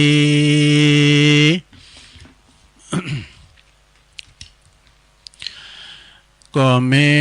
นาลกายเวียงสาวัตถีก็มีแลอัตตากาเลในกาลขับหนึ่งพระพุทธเจ้าก็ปาลบซึ่งเศรษฐีเหือเป็นเหตุพระก็ปาวัตติเตตเก่าเป็นกถาว่าอิเมวัตตาพนโตกายตุจาลิเตนะสัมมนากาตาดังนี้เป็นตนกิละดังใดรู้มานียังมีเศรษฐีผู้หนึ่งอยู่ในเมืองสาวัตถีก็สมฤทธิ์ที่เป็นดีโดยเขาของ80 โกฏบ่ไล่โหสักประการเต่าว่าหาลูกหลานบ่ได้ย่อมพระก่อไปด้วยมาเฉละทำกรรมตันนีเตียนย่อมห่มหีเขาของไว้แม้จะกินก็กลัวพลานแม้นจักต้านก็กลัวเสียงไปหลายเต่าคงควายห้อมยับไว้บ่ใครกินบ่ใครใจบ่ใครมากาตำบุญหือตานอยู่บ่อป้อนนานปัญญาติกรรมหากมาบังเกิดในกายก็หลวดตายไปก็มีแลเหมือนนั้นพระยาปเสนาธิโกศลลาดได้ยินข่าวว่าเศรษฐีผู้นั้นตายแล้วดังอันพระยาก็หามายังเสนาอามาตย์หือมาสู่มาพร้อมคุมลาดลวงหลวงพระยาจึงทำเสนาผู้ฉลาดอันขวาดลู่ลีดโบราณนะว่าดุลาตันตั้งหลายเฮ้ยอันว่าเศรษฐีผู้นั้นก็ตายหาลูกหลานจักสืบแทนขากูลบ่ได้ในยาหนึ่งนั่นอันว่าเขาของสัมปติต่างหลายฝูงนั่นเราจักกะทำดังลือดีจาว่าอาละอัฏฐในกาลายามนั้นเสนาผู้ฉลาดก็ไว้ขาบทูลสาวัตเทวาคาแด่สัมมติเทวะเป็นเจ้านายาเมื่อเขาของอันหาผู้รักษาบ่ได้แม่นมีในลัจจตานีแห่งมหาลาดก็ควรไหลเข้าไปในเล่มในสางแห่งมหาราชเจ้าตีนั่นแลว่าอันพระยาปเสนาธิโกศลก็เฮเสนาปุราชปุลิสาไปนำเอามาไว้ในสาง พามานว่าได้7 วันจึงเมียนเสียงหันและเอกทีวาสังสัตตสันติกังในวันทวน7 บัวละมวนแล้วในวันดวน8 พายาก็ไปอุปถากไวสายังพระพุทธเจ้าด้วยกันละว่าครบยามแล้วพระพุทธเจ้าก็จึงถามพระยาวาดุมหาลาดดุละว่ามหาลาจาดุลามหาลาดเหตุใดจึงนานมาสู่สำนักแห่งพระตถากตนันจาลอยว่าเมปาลีโปกาอย่างใดจาเหมือนนั้นพยาจึงไวสาวาพันเตภะกวาคาเดพระพุทธเจ้ายังมีเศรษฐีผู้หนึ่งก็มาตายเสียแลหาลูกหลานจักสืบแทนขากูลและแทนสัมปติบ่ได้ผู้ข้าจึงฮือปาลิวันไปคนเอามาไว้ในเล่มสางได้7 วันกันว่าบัวละมวนแล้วผู้ข้าจึงได้มาอุปถากไวสาสัพพัญญูเจ้าบัดนี้แลพระยาไวสาดังนี้แล้วก็หลวดทูลถามว่าพันเตพังกวาคาเดสัพพัญญูเจ้าอันว่าเศรษฐีผู้นั้นมีเข้าของสัมปติก็มากนักและมียศปาลิวานก็มีมากนักดีลีเหตุใดจึงหาลูกหลานบ่ได้แม้นมีเข้าของสัมปติก็มากมันก็บ่อาจจักบริโภคได้สันนั่นจาประการหนึ่งตามเมื่อมันยามเมื่อมันจะกินข้าวน้ำโภชนะอาหารดังอันมันก็ฮือคนใจกินข้าวน้ำโภชนะอาหารดังอันคนใจก็มาตกแต่งยังข้าวน้ำโภชนะอาหารอันประณีตดีงามใส่ถาไหลคำมาวางไว้ตัดสองหน้าดังอันเศรษฐีผู้นั้นก็ป้อยกล่าวว่าสู่ตั้งหลายมาแต่งของกินอันดีอันมีสภาวะสันนี่มาฮือกูกินนี่จะว่าอันแล้วมันก็ด่าคนต่างหลายจำฮือเอาหนีไปเสียหันและกาละเมื่อมันจะกินข้าวดังอาละมันก็ฮือนางเศรษฐีต้มข้าวหัวเปลี่ยนกินกับน้ำปะอันจืดอันจางกินจุขาบจุวันก็มีแลเมื่อมาการละเมื่อมันจักงาไปตีตั้งใดคนตั้งหลายก่อนนำเอาสิวิไก่คำอันดีอันงามมาเฮือขี่ดังอันเศรษฐีคนนั้นก็มาเกียดเลี้ยวก็มาด่าก็มาตีคนตั้งหลายหันแลสานานิเศรษฐีก่อนนุ่งแต่ผ้าป่านผ้าปอแล้วก็ขี่เกวียนอันลุอันเก่าอันคลำแล้วก็เต้ากังบังไปด้วยใบแฝกใบขายิบเป็นลมไปก็มีแล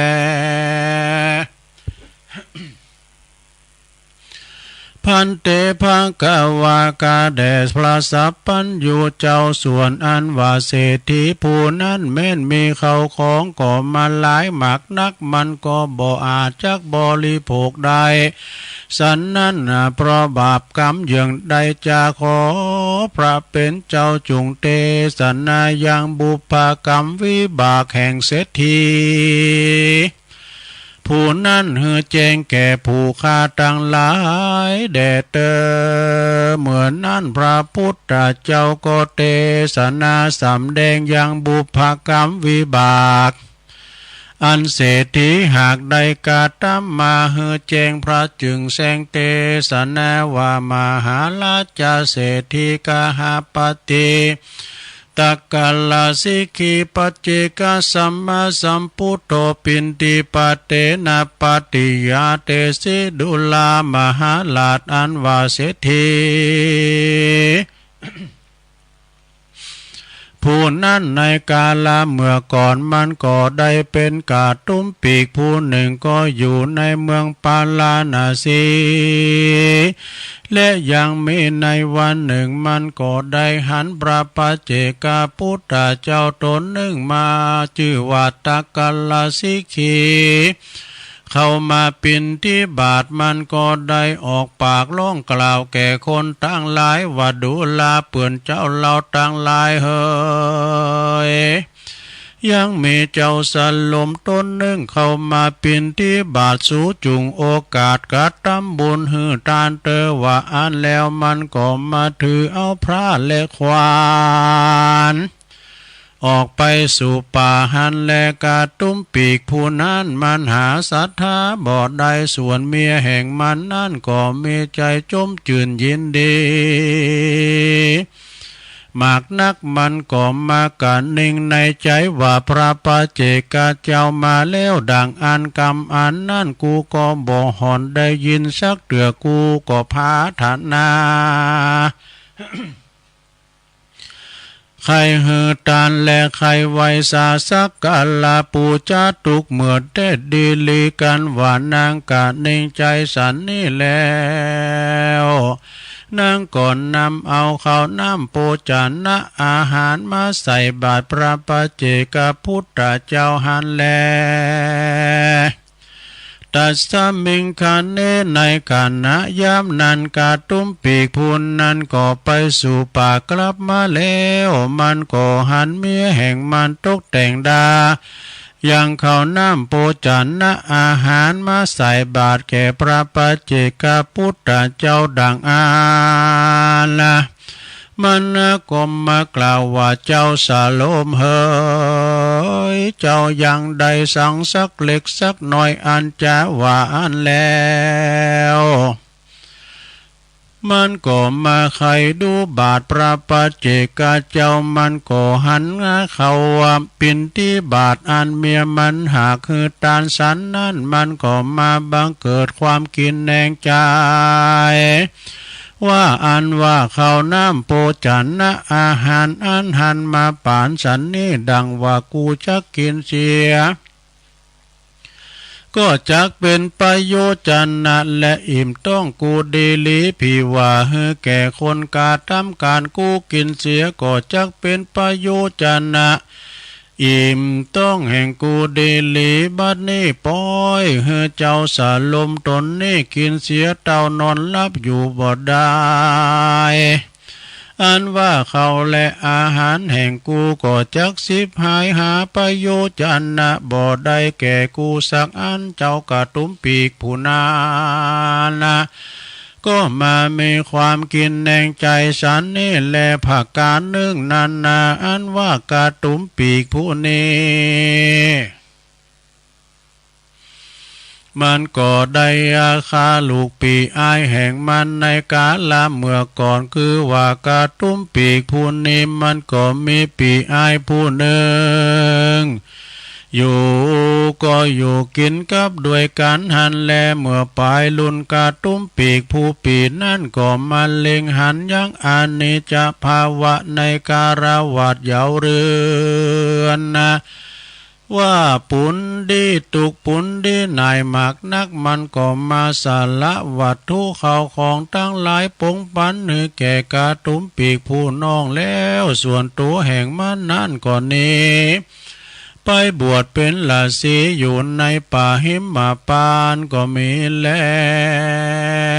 ว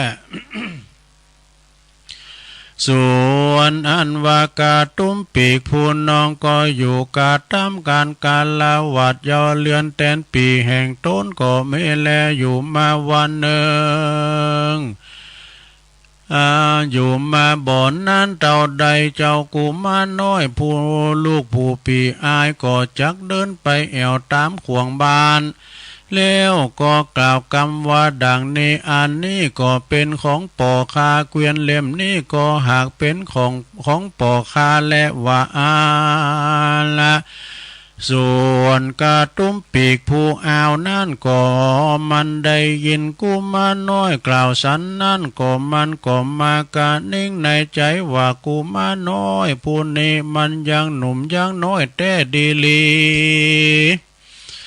มันป้อยมากล่าวกำสันนี่ดีนี่จาพี่ว่ามันมีวัยยาขึ้นใหญ่มาแล้วจักเยอะอย่างดังลือจาแม้นว่าวัตถุเขาของตั้งหลายมวลฝูงนี่มันก็จักเอาเสียบ่อันมันก็จักแก่ต้านผู้อื่นเสียบ่อย่าจะแลกระตุ่มปีกผู้เอาก็มีความการนิ่งในใจฉันนี่แล้วอยู่มาวันหนึ่งมันก็ออกอุบายป่าเอากุมารน้อยผู้นั้นไปสู่ป่าแล้วก็มาบิดคอกุมารน้อยผู้นั้นหือตายแล้วก็ละตอดเสียในป่าชาตินั้นหันแลอันละนี้ก็เป็นปุปกรรมวิบากแห่งเศรษฐีในกาลเมื่อก่อนนั้นแลศรัทธาอันว่าสัพพัญโยปาพุทธเจ้ากันว่านำเอาปุปกรรมวิบากแห่งเศรษฐีมาเทศนาเท่านี้แล้วปรากฏเทศนาว่ามหาราชาดุลมหาราชอันว่าเศรษฐีผู้นั้นในกาลเมื่อก่อนมันก็ได้เป็นกระตุ้มปีกผู้หนึ่งมันก็ได้ร้องเอิ้นกล่าวแก่คนต่างหลายได้หือตันเขาปินที่บาทแก่พระปัจเจกพุทธเจ้าวันนั้นโดยเตจะบุญเต่านั่นกันว่ามันจุติตายก็ได้ไปเกิดในสวรรค์เทวโลกได้เจจัดกันว่าจุติจากเทวโลกแล้วก็ลงมาเกิดในเมืองสวัสดีก็ได้เป็นมหาเศรษฐีมีค่าของมากนักแต่ว่ามันก็บ่อาจจักบริโภคได้แม้นว่าเขาน้ำโป แม้นว่าเขาน้ำโปจันนะอาหารอันประณีตก็ดีพาผ่อนตนสบายโยวัยลิโยยันสีวิกายคำก็ดีและปัญจกรรมคุณอันเป็นโอลาลิกะมันก็บ่อาจจักบริโภคได้ก็ด้วยปาปกรรมอันมันมีความกินแหน่งใจเสียได้เขาปินที่บาทอันเมียมันหากหือตานะแก่พระปัจเจกพุทธเจ้าวันนั้นและประการหนึ่งเศรษฐีผู้นั้นเกิดมาหาลูกหลานบ่ได้หาผู้สืบแทนข้ากูลบ่ได้ก็ด้วยปาปกรรมอันมันได้ฆ่าลูกปีอายวันนั้นหันแลดุลามหาลาส่วนอันว่าบุญกุศลอันเศรษฐีได้กาตก่อถึงเสิงอันเสียงไปจัดนี้ส่วนอันว่าปาปกรรมอันมันได้ฆ่าลูกปีอายก็ดีมันได้โลภล้นปนประมาณได้ข่มเหงเต็งเป้เอาของตันก็ดีปาปกรรมทั้งมวลฝูงนี้กันได้โอกาสก่อนนำเอาเศรษฐีไปจากผู้นั้นไปเกิดในมหาโลลุวะนาโลกก็จักได้เสวยทุกขเวทนาหมากนักกันว่ามันปุ้นจากนาโลกแล้วก็จักได้มาเกิดเป็นเพศชื่อว่ามิจฉันตาเพศก็จักได้เกิดเตตาวิสัยแถมเล่าก็ไม่แลอิตัมมะโวปะกวาอิธัมมะโวจะปะกวาอัตตมานาอิตังวัตวานาสุขาโตตะอัตถาปัลลังเอตัทธัมมะโวจะสัทธาสัพพัญโยพระพุทธเจ้าเทศนาอย่างกรรมวิบากแห่งเศรษฐีแล้วทีนี้พระพุทธเจ้าก็จักเทศนาสำแดงข้าคุณวงศาแห่งเพศตั้งหลายตั้งเจ็ดจำพวก เฮือแจ้งแก่เปล่ายาปาเสนาติกุศลและปาลิสัตตังสีพระจึงกล่าวจี้เตสนาวะอิเมวัตตาโพนโตกายตุจาริเตนะสัมมนากาตาวาจิตุจาริเตนะสัมมนากาตามโนตุจาริเตนะสัมมนากาตังอลิยานังอุปวาตันนังมิจจติติกามิจจติติกัมมังสัมมานาสัมมาตาเตกายสาเปตาปลัมมนาอาปายังสุขติงวินิปาตังเอนิลิยังอุปปันนาติดังนี้และดุลามหาลาดอันวะและปาลิสัตตังหลายสัตตาอันว่าสัตว์ทั้งหลายฝูงพระก่อไปโดยอากุศลกรรมบท10ประการคือกายตุจาริตกทำผิดด้วยกายมี3ประการคือฆ่าสัตว์ลักเข้าของแห่งตันผู้อื่นและกทำกาเมสุมิจฉาจารเล่นจู้จากผัวเมียแห่งตนวาจีตุจาริตกาทำผิดด้วยวาจา4ประการคือมุสาวาตากากล่าวกรรมจุลไลปีสุนวาจากล่าวกรรมสนกรรมสอบพลุสวัสดวาจากล่าวกรรมมาหยาบจ้ากายแข็งจาบุฟันแต่งตันสัพพละวาจากล่าวกรรมอันหาประโยชน์จนะบ่ได้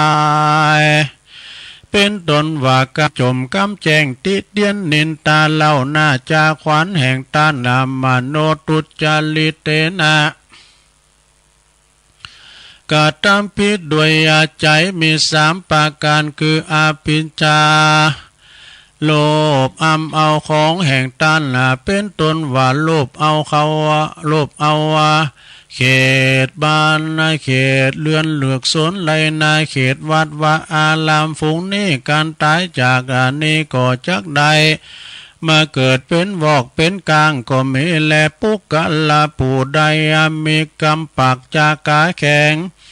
มีกรรมปากกากางแข็งมักถมน้ำลายยอดต้านผู้อื่นดังอ่านกันว่าจุติตายไปก็จักใดไปเกิดเป็นแรงเป็นกาก็มีแล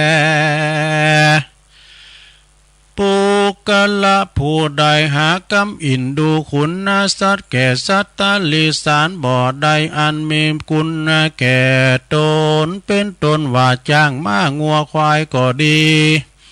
ยอมมาคำขานละวีคาบุบตีดังอันก่อจักใดมาเกิดเป็นจักเข็บแมงป่องเสือมีปุกกะละผู้ใดยามเหือตานป้อยบังเกิดความโมโหความโกตะความเกียดโมโหโตโสดังอันเตียนยอมเกิดได้เกิดมาในขากูลวงศาอันเป็นครุฑนาคมีตัวลิติกายแข็งหมักนักแลปุกกะละผู้ใดประกอบไปโดยกรรมนะสหาวบ่หูกุลพ่อกุลแม่ใดประมาทแก้วเจ้าทั้ง3ยอมจะเกิดมาเป็นหมาก็ไม่แลโดยกรรมวิบากยอมตกแต่งให้แก่สัตว์ทั้งหลายฝูงใดกาตำเหือใดบังเกิดในขากุลสัตว์ต่างหลายนาดังพระสังฆยานาจารย์มหาหากจักนำมาสาธกาสำแดงตามบาทบาลีแห่งพระพุทธเจ้าบทหนึ่งว่าอาลิยานังอุปวาตกานังดังนี้ก็มีด้วยประการดังกล่าวมานี้แหละนะมหาวิปากสัมมาตังนิติตังขิยาอันกล่าวเตสนายังมหาวิบากก็บังกมนะสมเรสเด็จแล้วเท่านี้ก่อนแลสาธุสาธุสาธุ มอยไม่กันนะหลวงเด้อจบลงไปศรัทธาญาติโยมต่างหลายอันนี้เป็นถ้ำเก่าโบราณแต่เน้อจะยาวไปหน่อยในหลวงเด้ออันมีจือธรรมว่าธรรมมหาวิบากฉบับฉบับเก้าเนาะถ้าปินเพลงก็อมตะนิรันดร์การปินตุนฉบับแล้ว โอ้ธรรมมหาวิบากนี่ก็มีคติธรรมหลายอย่างเน้อศรัทธาเน้อปินตุนว่าเปิ้นว่าในธรรมนี่มันมีเศรษฐีผู้หนึ่งนะเปิ้นบากินบาต้านคือเป็นคนขีจิธนีเศรษฐีในกองความตุกเนาะเปิ้นว่าเศรษฐีอยากจนมีขาทาสบริวารก่อนนักนาป้าป่านมีลูกมีเมภรรยามีหมดเวลาว่าจะกินข้าวโอ้คนใจคุณซอยก็มาตกแต่งด้าข้าวน้ำโปจันอาหารอันประณีตดีงามมาต่างวางไว้สองหน้าเศรษฐีผู้นั้นซ้ำมาเกิดมาเกตมาด่ามาว่าเหือกับคุณใจต่างหลายหูกินชีพกินหายก็อีลำเหลือบ่าอยู่ว่ากินดีลำเหลือเฮ็ดไม่ไหนอยู่มาแกงกัน แต่แกงเฮ็ดนะหมอ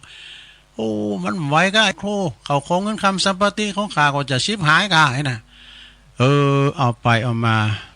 เวลาว่าเปิ้นจะกินข้าวก็เหือนางเศรษฐีของเมของเปิ้นนะตุ่มข้าวเป็นกินว่าดูกับน้ำปลามันจืดนั้นจางกินขับจุวันก็มีแหละโอ้อันนี้กิจิเนาะแล้วว่าเวลาจะไปตีหานตีเนเนาะคุณต่างหลายก็นำเอาชีวิตกายค่ำอันดีงามมาหือขี่เอาก็เดือดดาหือเปิ้นนะบ่ขี่เกวียนอันลุอันเก่านะกระดาษเต้าก้างบังไปโดยใบแฝกใบคายิบปิ้นจ่องปิ้นลมไปก็มี มันมีนะสระญาติโยมบางคนนะคุ้นรวยได้เลยนะเปิ้นแต่งตัวมอซอน่ะเมสง่าราศีแต่เปิ้นรวยอันนี้มันไผกับมันนะสระแต่บางคนนี่ตุกยากขนาดแต่แต่งตัวภูมิฐานเนาะ โอ้ราศีขึ้นจะดีอันนานยืมตั้งชะลอยละมีนานนานแต่งตัวงามปิ้นทายเนาะกำไปกำมันซะละแล้วว่าเศรษฐีผู้นี้มีลูกมีเต่าสักคนซะละเนาะโอ้เวลาตายไปปุ๊บเนี่ยตางานเจ้าเมืองก็คุณเอาเงินคำไปสู่ท้องพระคลังมดนะแล้วก็อันเปิ้นก็มาถามเนาะถามพระพุทธเจ้าว่ามันเป็นบุพกรรมอย่างของเศรษฐีฮะมันเป็นอย่างลูกก็มีนะแล้วก็เขาของเงินคำสัมปติมีอมกินใจอมกินด้านพระพุทธเจ้าก็เลยแต่ตรัสเทศนาในอดีตชาติปังหลังเศรษฐีผู้นึงก่อนในปิ้นกระตุ้มปีกว่านะปิ้นกระตุ้มปีคนหนึ่งอยู่ตั้งบันนอกของหน้ากับมีเมย์อยู่หันวันหนึ่งสระญาติโยมทั้งหลายนะมันก็อันหันพระปัจเจกพุทธเจ้าตู้เจ้ามากุมเข่ามันก็ไล่ไปบอกบุญเนาะบอกเอิญกับคุณต่างหลายตามกองหน่อยใหญ่เดี๋ยวนี้นะตู้เจ้ามากุมเข่าเนื้อเกมเข่าน้ำปูจนะอาหารอันประณีตดีงามมาใส่บาตรเนื้อไปบอกให้เปิ้นเกมตัวบอกไปจนสุดซอยถึงบานโตแล้วมีเจตนามันบ่มีศรัทธาใส่บาตรสักหน่อยกำเอาผ่าเอาขวานเอามุยไปป่าไปเอารั้วตุเจ้าเพิ่นก็มาถึงบ้านของมันเนาะเมมันขึ้นโอ้พระปัจเจกพุทธเจ้ามาแล้วดังอ่านกรรมอานิกุมได้ยินสักเตอกูก็พาฐานะไข่หือตานว่านางก็เลยซอหาข้าวน้ำโภชนาหารเอามาใส่บาตรพระปัจเจกพุทธเจ้าตัสมิงคาเนในขณะย่ำนานเนตันเศรษฐีสมมาอันกระตุ้มปีกผู้นั้นไปบ่าปิกมาแล้วปุโธหันเมมันใส่บาตรเกิดความแคลงใจเนาะกินในใจโอ้เจ้าสโลมเฮ้ยเจ้ายังได้สังสักเล็กสักน้อยอันจาว่าแล้วก็ไขพอฟ้าบาตรพระปัจเจกพุทธเจ้าหันเข่าเมมันข่าวโจโลมีความกินแหนงใจนะโอ้เข่าอันนี้มาหันมาปานชนี่ดังว่ากูจักกินเฮก็จักเป็นประโยชน์จันนะอิ่มต้องกูดีลีการมันก็เหือนสัตว์สิ่งห้อยหือคุณเยการกูกินแล้วก็จะมีกำลังนี่กันเนาะบัดเดียวนี้มาหือตู้เจ้าตู้ในกินแล้วได้อยู่ได้กินแล้วสบายอย่างตู้ผมใจเนาะ กินได้นะข้าวน้ำโภชนาอาหารกูก็จักชิบหายมีความกินในใจอ่ะซะนะถึงเวลาเปิ้นตายไปปุ๊บนะโอ้โดยอานิสงส์ที่ได้บอกเอิ้นเชิญชวนให้เปิ้นมาทำบุญใส่บาตรนะได้ไปเกิดในสวรรค์เทวโลกได้7 จาติหลังจากลุงมดบุญจากเทวโลกก็มาเกิดในมนุษย์โลกเมืองคุณมาเกิดเป็นมหาเศรษฐีอ่ะดูแต่เป็นเศรษฐีขอทาน แต่กินก็โกผานจัดทานก็โกสิงอันนี้สนาญาโยมทั้งหลายเอาจะกินจัดทานอย่างสักอย่างนี่นะจะไปกินแหนงแข็งใจเนอะเหมือนฐานเศรษฐีกับตุ้มปีกเนอะแล้วเศรษฐีคนนี้มีลูกเป็นเต่ามีการละครั้งหนึ่งเปิ้นเกิดเป็นเปิ้นนั้นอยู่กับกันมากับปีอ้ายตายโหนะอยู่คารวาสคลองเลินเนี่ยอยู่มาเข้าปีอ้ายตายโหเปิ้นก็มาเล็งหันสภาวะในคารวาสอย่าว่าเลินว่าปินที่ตุกปุนที่ไหนมากนักก็มาสาระเขาของปรุงปันให้กับลูกกับหันน้องของโตส่วนโตแห่งเปิ้นนั้นก็ไปบวชเป็นฤาษีอยู่ป่าหิมพานต์บุญนี่กระตุ้มปีกปู่น้องก็อยู่กระทำการอยู่ทั้งวันมีอยู่หันวันหนึ่งลูกดูไม่มีหลานนะมีลูกของกระตุ้มปีกผู้ปีเนี่ยเตียวเอวตามโขงบ้านโอ้รถวีโก้อันใจอันนี้ล้อนี่ก็เป็นของกู้ของปอขาดูอันนั้นก็เป็นของปอขาอันนี้ก็เป็นของปอขาอีกอะบ่อ้าวกะเนาะหน้ามันได้ยินอย่างนั้นโอ้อันไอ้กัดกุมารน้อยเนี่ยมันอู่อย่างนั้นว่ากับเวลามันใหญ่ขึ้นมาเนี่ยมันก็อาจจะเอาให้หมดจ้าเขาของสัมปติมันมีความมันกึดลงหน้าตัดไฟใช้ต้นลุมบ่ไม่เนาะอย่ามาเอาของกูไปกายนะอยู่มีหันวันหนึ่งมันก็อุบายบอกหลานเอ้ยหลานไปอันเอาจะไปสหาเฮ็ดเดี๋ยวนี้เฮ็ดออกได้นะป่ะไปเฮ็ดแต่จุหลานไปในป่าไปบิดคอยเนาะบิดคอตายในป่าจ้าพิดิปุ่นนี่อันนี้ก็เป็นเหตุว่าเศรษฐีปุ่นนี้มีคุณสืบสกุลพอมันได้ขาหลานคุณตัวเนาะเต็มในถ้ำนะเนี่ยลุงวินัยธรรมนะแล้วก็เศรษฐีปุ่นนี้เนี่ยกินก็โกผานตานก็โกเสงเนี่ยสราญาโยมทำผูกในเป็นถ้ำเก่าโบราณเด้อศรัทธานะเป็นถ้ำที่ก่อนไก่มาแล้วก็เป็นตัวหนังสือมันก็น้อยพองตัวลุงก็พยายามเตะศรัทธาญาโยมแล้วก็พิคติเตือนใจว่าเดิน12เนี่ยเขาจะกินจัดต้านหยังเนาะจัดต้านนำต้านทำต้านขันเข่าขันน้ำไปหาญาติกาวงศาพ่อแม่ก็ดีก็ต่างอกต่างใจอันปานีดเนอะอันปานีดดีงามนะถูกใจผู้รับนะผู้รับก็ได้บุญเฮาตานก็ได้บุญนะบุญกุศลนี่ก็ส่งอยู่ไปหาญาติกาพงษาพ่อแม่พี่น้องในเวลาโอกาสที่เดิน12เปิ้นว่าจ่ายย่อมพิบาลนะจ่ายย่อมพิบาลเปิ้นปลดล็อกคือเปิ้นปลดล็อกอันไขมันตูหมอนะ6คนเด้อแต่ว่าเปิ้นจะปลดล็อกมือมนุษย์เท่าเด้อนะ เปิ้นจะปลดล็อกอันตั้งบ้านตั้งเมืองเอาเด้อนะอันนี้เปิ้นปลดล็อกปุ่นเปิ้นไขมันตูหมอนะ6เดี๋ยวนี้เพิ่นก็มานี่สหาของกินของทานนี่เนาะเอาละสัตตาญาติโยมทั้งหลายฟังธรรมมหาวินบากฉบับเก่าโบราณก็จบลงไปอันนี้ก็ตั้งแต่ปี65แล้วเนาะสัทธาฟังมหาวินบากนี่เป็นฉบับเก่าเดิมนะก็เป็นเพลงก่อตุนฉบับอมตะนิรันดร์การ จะยาวไปหน่อยเด้อก็สอนหลายอย่างสอนเรื่องกินเรื่องตาลนี่กะนะของฐานเศรษฐีที่มีความขีจิถีเหนียวบ่ได้กินบ่ได้ตาลนี่กันนะศรัทธาญาติโยมแต่ว่าโดยอานิสงส์การบอกบุญนี่มีเนอะมีอานิสงส์ถึงแม้ว่ามีศรัทธาก็ตามไปไล่บอกเปิ้นตามหัวบ้านห้างบ้านตามปากซอยโอ้บ่เดียวในสู้เขาเจ้าตั้งหลายเดี๋ยวนี้ตุเจ้าเพิ่นมากุมเขาเด้อนี่นะปากกันซอหาเกมสำหรับเขามาใส่บาตรเด้อแต่ตัวเก่ามีศรัทธาหือตานเพียงแต่ว่าอาศัยหิมฝีปากเปิ้นประกาศบอกให้เปิ้นมาใส่บาตรได้บุญไปเกินบุญบงสวรรค์บ่ดูยามแจ่มให้ดีซะดาเนาะเปิ้นบอกบุญดีกว่าบอกบาปบุญเฮาต้องหาบาปเฮาต้องละวันโกนอย่าละวันพระอย่าเว้นทำบุญวันละนิดจิตแจ่มใสเอา เอาปอนเสียก่อนศรัทธาญาติโยมทั้งหลายเอาปอนทำให้เกินเน้อสัพปิติโยวิวัจจันตุสัพพะโลโกวินาศตุมาเตภวัตวันตาลายโยสุขีติคายุโกภวะอภิวาทานาสีลิสานิจังวุธาปจายโนจัตตาโลธรรมาวัฏันติอายุวันโนสุขังปะลังเอาแล้วเดี๋ยวป้อนสองต่อแล้วเนาะปอนธรรมบรรยายชั่วโมงแรกต่อหนึ่ง ปอนสาธาโวทั้งต่อหนึ่งนะ